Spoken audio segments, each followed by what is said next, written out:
তরুণ আইন প্রণেতাদের দিয়ে ভরা নেপালের সংসদ। দেশটির নতুন প্রধানমন্ত্রী বালেন্দ্র শাহ একজন তরুণ। বালেন্দ্র শাহের যখন অভিষেক সম্পন্ন হচ্ছিল তখন দূর থেকে তা দেখে হতাশা জন্মায় বাংলাদেশি রাজনৈতিক কর্মীদের মনে, যারা 2024 সালে দেশে জেএনজি আন্দোলনে অংশগ্রহণ করেছিল। নেপালের তরুণদের মতো তারাও রাস্তায় নেমে ব্যাপক বিক্ষোভের মাধ্যমে সরকারের পতন ঘটিয়েছিল।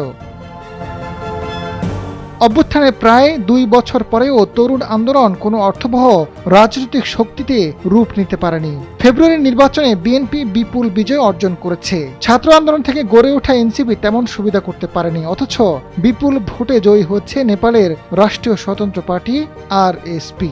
এই জয়ে সংসদে প্রবেশ করেছে জেএনজি রাজনীতিবিদ, দেশের নেতৃত্বে আসেন সাবেক র্যাপার বালেন্দ্র শাহ।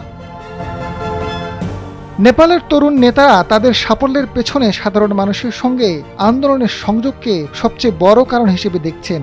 আরএসপি থেকে নির্বাচিত কেপি খানার মনে করেন, জেএনজি আন্দোলন অনেকদিন ধরে জমে থাকা ক্ষোভকে সামনে নিয়ে এসেছে। একই সঙ্গে তরুণদের আত্মত্যাগ ও কণ্ঠস্বর মানুষের মনে গেঁথে গেছে।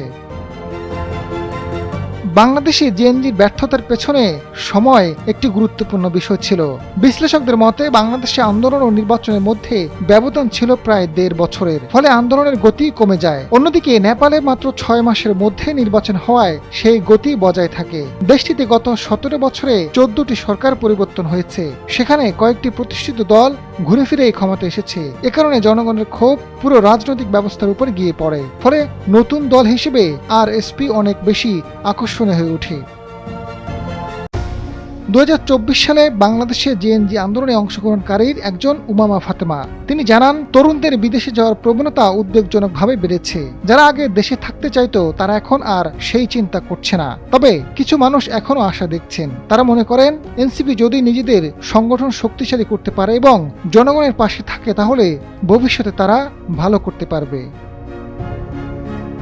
আজাদ ফারুক, সময়ের আলো।